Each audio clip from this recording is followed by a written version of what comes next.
ভারত সরকার বিভিন্ন সময় বাংলাদেশ থেকে আগত ব্যক্তিদের বিশেষত ধর্মীয় সংখ্যালঘু শরণার্থীদের নাগরিকত্ব প্রদানের নীতি গ্রহণ করেছে। আজকের মূলত আপনারা যারা বাংলাদেশ থেকে ভারতে যাওয়ার ইচ্ছা পোষণ করছেন, ভারতে গিয়ে সেখানে বসতি স্থাপন করতে চাচ্ছেন, এই ভিডিওটি তাদের জন্য খুবই গুরুত্বপূর্ণ হতে চলেছে। যদি আজকের ভিডিও মিস করেন, সেই ক্ষেত্রে ভারতে গিয়ে আপনি বসবাস করলে কি হতে পারে এবং কিভাবে সেখানে বৈধভাবে থাকতে পারবেন, নাগরিকত্ব কিভাবে পাবেন, এই বিষয়ে বিস্তারিত জেনে নিতে পারবেন। এই কারণে ভিডিওটি না টেনে সম্পূর্ণ ভিডিও দেখার অনুরোধ করছি। ভিডিও শুরু করার পূর্বে আপনাদের জানিয়ে রাখি, আমরা মূলত পাসপোর্ট এবং ইন্ডিয়ান ভিসা প্রসেসিংয়ের কাজ করে থাকি।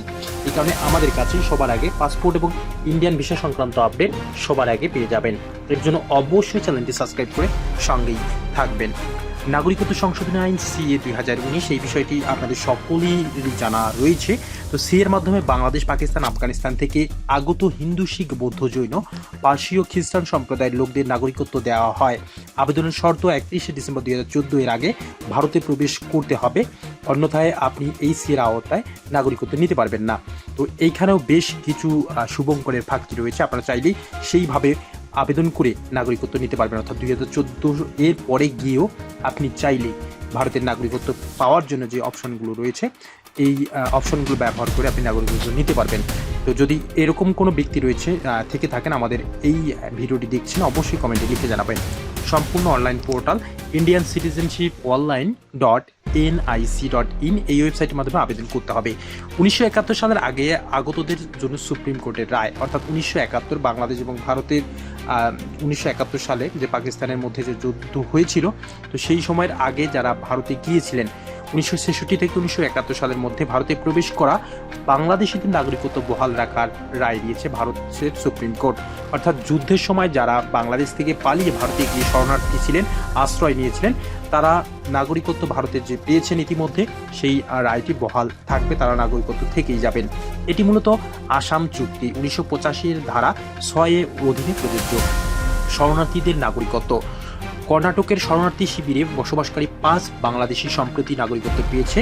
1971 সালের মুক্তিযুদ্ধের সময় আশ্রয় নেওয়া অনেক পরিবার এখনও নাগরিকত্বের জন্য আবেদন করছে। রাজনৈতিক বিতর্ক, পশ্চিমবঙ্গের মুখ্যমন্ত্রী মমতা বন্দ্যোপাধ্যায় বাংলাদেশিদের নাগরিকত্ব দেওয়ার পক্ষে কথা বলেছেন, তবে তিনি CA এর বিরোধী। অন্যদিকে বিজেপি নেতা দিলীপ ঘোষ বলেছেন বাংলাদেশের হিন্দুদের নাগরিকত্ব দেওয়া হবে। আইনি প্রক্রিয়াও চ্যালেঞ্জ, নথি জমা দেওয়া, জেলা কমিটি দ্বারা যাচাই এবং শপথ গ্রহণের মাধ্যমে নাগরিকত্ব দেওয়া হয়। কিছু রাজ্য যেমন পশ্চিমবঙ্গ CA বাস্তবায়নে বাধা দিচ্ছে। বাংলাদেশিদের ভারতীয় নাগরিকত্ব একটি জটিল ও রাজনৈতিকভাবে সংবেদনশীল বিষয়। সরকারি নীতির পাশাপাশি আদালতের রায় ও রাজ্য সরকারগুলির ভূমিকা এখানে গুরুত্বপূর্ণ। তো আপনারা যারা বাংলাদেশ থেকে ভারতে গিয়ে নাগরিকত্ব নিতে চাচ্ছেন, তো আপনারা বৈধ ওয়েতে ভারতে গিয়ে নাগরিকত্ব নিতে পারবেন। এর জন্য বেশ কিছু অপশন রয়েছে, সেই অপশনগুলো এর পরবর্তী কোনো ভিডিওতে আমরা বিস্তারিত আলোচনা করব। এবং আপনারা যারা এই ভিডিওটি দেখছেন, আপনাদের এই বর্তমান সময়ে ভারতে গিয়ে নাগরিকত্ব পাওয়ার উপায় সম্পর্কে জানার আগ্রহ রয়েছে, আমাদের কমেন্টে লিখে জানাতে পারেন।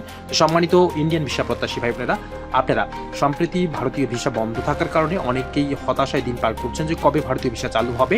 তো এই বিষয়ে আপনাদের বলে রাখি, ভারতীয় ভিসা 2025 সালের শেষের দিকে ভারত সরকার চালু করতে যাচ্ছে। এটি বিভিন্ন সূত্রে বলছে, বিশেষ করে ভারতীয় হাইকমিশনারের সূত্রগুলো বলছে যে 2025 সালের শেষের দিকে ট্যুরিস্ট ভিসা থেকে শুরু করে সকল ধরনের ভিসা কার্যক্রম আবারও আগের মতো পুনরায় চালু হতে যাচ্ছে। তো সম্মানিত ইন্ডিয়ান ভিসা প্রত্যাশী ভাই বোনেরা, আশা করি আজকের এই ভিডিও আপনাদের অনেক অনেক ভালো লেগেছে। আর এই ভিডিওটি যদি আপনাদের ভালো লেগে থাকে, তাহলে অবশ্যই লাইক দিয়ে যাবেন, সম্ভব হলে ভিডিওটি শেয়ার করবেন। দেখা হবে নতুন কোনো পাসপোর্ট এবং ইন্ডিয়ান ভিসা সংক্রান্ত আপডেট ভিডিওতে। ততক্ষণ পর্যন্ত ভালো থাকবেন, ধন্যবাদ।